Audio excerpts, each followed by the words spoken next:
Friends, welcome to the Zorawar classes. आज के इस वीडियो में हम लोग केमिस्ट्री के क्वेश्चंस को देखने वाले हैं जो कि बहुत बेसिक और इम्पोर्टेंट क्वेश्चंस होने वाले हैं। So let's start our session. हमारे सामने हमारा पहला क्वेश्चन आता है, which of the following molecules of an element is known an tetra atomic. Tetra atomic क्या होता है, बहुत ध्यान से समझिएगा। टेट्रा एटॉमिक का मतलब होता है कि वो कौन सा ऐसा मॉलिक्यूल है जिसके एलिमेंट जो होते हैं, ठीक है, वो क्या होते हैं, of an element is known as tetra atomic, जिसके पास 4 एटॉमिक नंबर मतलब 4 लोगों को जोड़ने की संयोजकता का नंबर होता है, उसे हम बोलते हैं। ठीक है, तो टेट्रा एटॉमिक में आपका सबसे अच्छा एग्जांपल है सल्फर का एसिड जो होता है, ये हमारा क्या होता है, टेट्रा एटॉमिक होता है। इस चीज को ध्यान रखिएगा। जैसे अगर मैं बात करूं कार्बन की, ठीक है, तो कार्बन के बारे में अगर आप बात करोगे तो ये जो होता है ये भी 4 लोगों को जोड़ सकता है।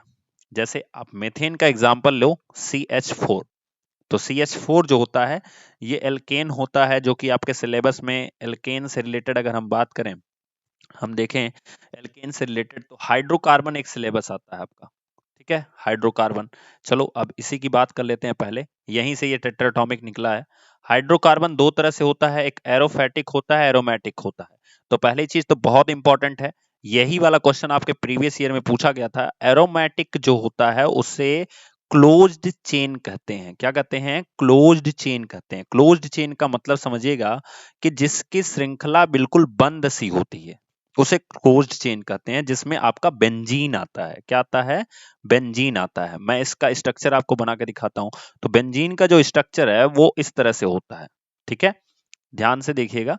तो ये इस तरह से होता है, जिसमें डबल बॉन्ड हर एक गैप के बाद होता है। मतलब यहाँ सी रहेगा, यहाँ भी सी है, यहाँ भी सी है, यहाँ भी सी है, और इनके साथ फिर यच यच यच यच ऐसे जो होते हैं वो जुड़े रहते हैं। ठीक है, तो बेंजीन का जो स्ट्रक्चर होता है वो कुछ इस तरह से होता है।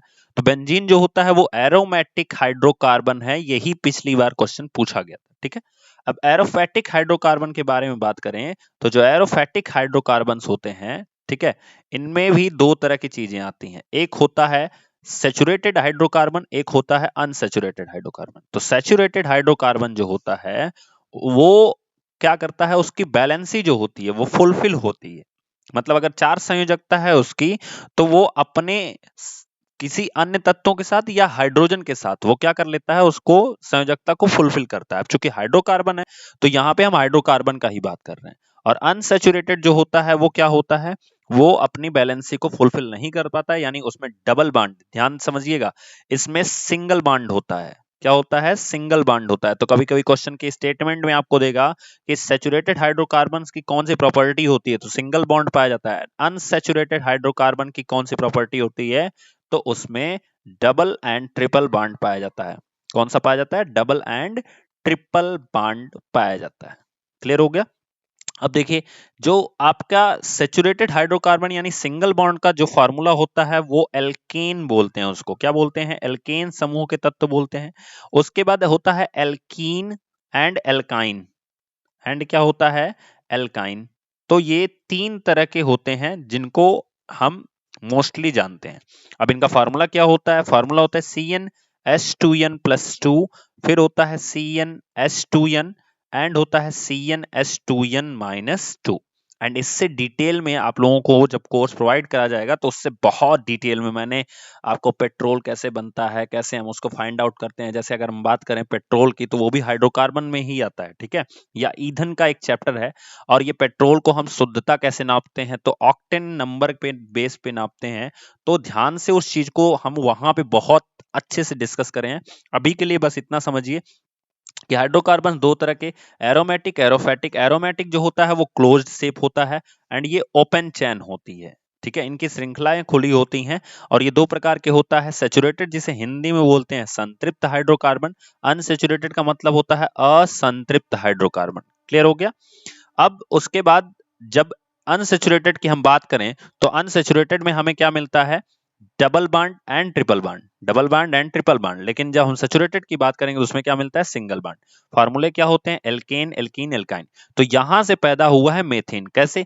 एन की वैल्यू अगर हम 1 रखें तो यहाँ पे हो जाएगा 1, एंड 2 into 1 की वैल्यू कितनी हो जाएगी? 2, एंड 2 4। तो ये टोटल हो जाएगा CH4, मेथेन जिसे बोलते हैं। ठीक है, तो इसी को हम डिस्कस कर रहे थे अभी।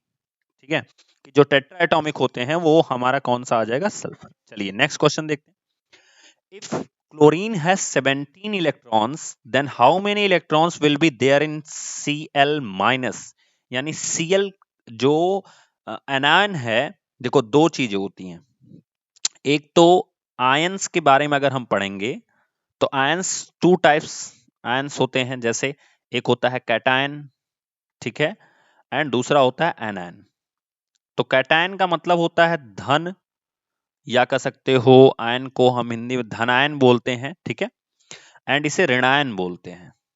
ठीक है, तो एक चीज सिंपल सा याद रख लेना कि जिस चीज के ऊपर आपका ऋणायन होगा यानी कि एनायन होगा, उसके इलेक्ट्रॉन में हम एक ऐड कर लेते हैं।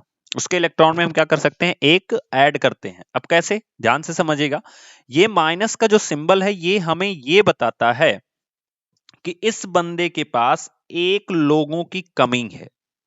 समझ रहे हो, मतलब ये अभी भी एक बंदे को एडजस्ट कर सकता है। तो अगर भैया Cl को 17 हम कहते हैं, तो Cl पे माइनस मतलब अभी एक लोगों को और एडजस्ट कर सकता है। तो मतलब कितने लोगों को एडजस्ट कर सकता है, तो 18 लोगों को एडजस्ट कर सकता है। तो हमारा आंसर कौन सा होगा, 18। अब इसी तरह से ध्यान से समझिएगा, अगर Na पर प्लस दिया है और Na दिया है, तो Na का जो इलेक्ट्रॉनिक एटॉमिक नंबर होता है 11 होता है, या कह सकते हो 11 इलेक्ट्रॉन्स होते हैं। अब Na प्लस पर कितने होते हैं, तो भैया 10 हो जाएंगे यहाँ पे। इस तरह से समझिए, कितने हो जाएंगे, 10। मतलब सिंपल अपोजिट, अगर यहाँ माइनस है तो हम इलेक्ट्रॉन एक प्लस कर लेंगे, अगर प्लस है तो इलेक्ट्रॉन एक क्या कर लेंगे, माइनस कर लेंगे। क्लियर हो गया।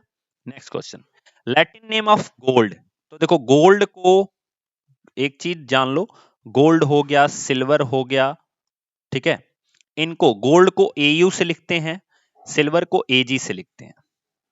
ठीक है, तो ऑरम जो होता है वो है गोल्ड का लैटिन नाम। क्लियर हो गया। फेरम जो होता है ये फेरस को बोलते हैं, जिसे हम आयरन जानते हैं, जिसे हम क्या जानते हैं, आयरन जानते हैं। अर्जेंटेनम जो होता है वो आपका आर्गन से रिलेटेड होता है, ध्यान से समझिएगा।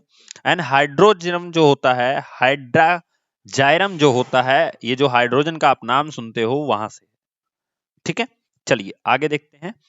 Name of the elements present in baking powder. तो वो कौन से एलिमेंट हैं जो आपके बेकिंग पाउडर में, बहुत आसान सा क्वेश्चन है ये, तो मैं बताने वाला नहीं हूं। इसका आंसर आप लोग खुद कहोगे, खुद बताओगे मुझे ढूंढ के, और इसका फॉर्मूला भी मुझे कमेंट बॉक्स में बताओगे कि what is baking powder, what is the formula of baking powder. तो बेकिंग पाउडर का फार्मूला आप बताओगे, यूज कहां होता है नोट कर लो, आपको क्या क्या बताना है, ये आपका होमवर्क है। फॉर्मूला और इसका यूज कहां होता है, इसमें कौन कौन से एलिमेंट पाए जाते हैं। जब फार्मूला लिखोगे तो अपने आप पता चलेगा कौन सी चीजें पाई जाती हैं। ठीक है, next question, one molecule of water contain how many molecules of water. ठीक है, तो ध्यान से समझिएगा, जो वन मॉलिक्यूल होता है, या कह सकते हो वन मोल जो होता है, वो होता है 6.200 इंटू 10⁻²2। ठीक है, तो इतने मॉलिक्यूल्स को वो अपने अंदर कंटेन करता है। एक मोल जो वाटर होता है वो इतने मॉलिक्यूल को कंटेन करता है, मॉलिक्यूल्स को कंटेन करता है। तो हमारा आंसर कौन सा हो जाएगा, 6.022 इंटू 10⁻²2। क्लियर। चलिए नेक्स्ट क्वेश्चन देखते हैं। What is the formula of mass unit of ZnO। तो ZnO का मास यूनिट आपको बतानी है, तो ये कैसे होगा, कितना होगा, ये सब भी आपको बताना है। तरीका मैं बता रहा हूं, आंसर आप करोगे। तो ZnO की जो मास यूनिट है उसमें सिंपल सा काम करना है। आपको जिंक का एटॉमिक कह सकते हो एटॉमिक मास पता करना है। तो जिंक का एटॉमिक मास मान लो यक्स हो गया, और ऑक्सीजन का एटॉमिक मास मान लो वाई हो गया। तो इन्हीं को जब हम ऐड करेंगे तो हमारा पूरा मास यूनिट निकलेगा, और उसी के साथ हम यू लगा देते हैं। क्लियर हुआ। तो आपको पता करना है कि जिंक का एटॉमिक नंबर क्या है। देखो क्या क्या पता करना है, जिंक का एटॉमिक नंबर क्या है ये भी आपको बताना है, एटॉमिक नंबर, एंड आपको ये भी बताना है कि जिंक का एटॉमिक मास क्या है। फिर उसके बाद ये तरीके से आप मास यूनिट निकाल सकते हो, मास यूनिट आप निकाल सकते हो। तो ये भी आपका काम है, कमेंट बॉक्स में मुझे ढूंढ के आप चाहे गूगल करो चाहे जैसे। ऑक्सीजन का आपको एटॉमिक नंबर बताना है एंड ऑक्सीजन का ही आपको एटॉमिक मास बताना है। तो ये चीजों को ध्यान से देखिए और आप ढूंढ के करिए। The radius of N atomic nucleus of is of the order of, तो किस ऑर्डर में जो रेडियस होता है वो एटॉमिक न्यूक्लियस का होता है। तो ये बड़ा सिंपल सा आंसर है इसका, 10⁻⁻13 होता है। क्लियर हो गया? चलिए नेक्स्ट देखते हैं। The absolute value of charge and charge on electron was determined by the absolute value of charge on electron। तो इलेक्ट्रॉन पे कितना चार्ज होता है वो किसके द्वारा खोजा गया था, ये आपको बताना है। तो ये भी आपका काम है कि इलेक्ट्रॉन पे जो चार्ज है वो किसके द्वारा खोजा गया था, क्योंकि मैं ये सारी चीजें इसके पहले पढ़ा चुका हूं। अगर आप नहीं देखे हो, जितने क्वेश्चन मैंने पूछा है ना, ये सब करा चुका हूं मैं। ठीक है, अगर आप नहीं देखे हो तो ये बहुत सिंपल सी प्रोसेस है, आपको गूगल करना है, नोट कर लेना है कि किसने कहा था कि ये जो एब्सोल्यूट वैल्यू होती है चार्ज की, मतलब सिंपल समझना, जैसे मैंने आपको बताया ना कि सोडियम का 11 होता है, तो ये बात किसने बताई थी कि किसी एटम किसी भी एटम का इलेक्ट्रॉन जो होता है वो चार्ज के रूप में, एब्सोल्यूट वैल्यू के रूप में होता है। तो ये चीज आपको पता करके आंसर कमेंट बॉक्स में बताना है। क्लियर हो गया? चलिए नेक्स्ट देखते हैं। Next question, electrons move around the nucleus in, तो जो इलेक्ट्रॉन्स होते हैं वो न्यूक्लियस के अंदर किस तरह से मूव करते हैं। तो पहले समझ लो, न्यूक्लियस जो होता है उसके अंदर हमारा प्रोटॉन पाया जाता है एंड न्यूट्रॉन पाया जाता है। ठीक है, और इलेक्ट्रॉन जो होते हैं वो इसके बाहर बाहर घूमते हैं और उसमें ऑर्बिट्स होती हैं।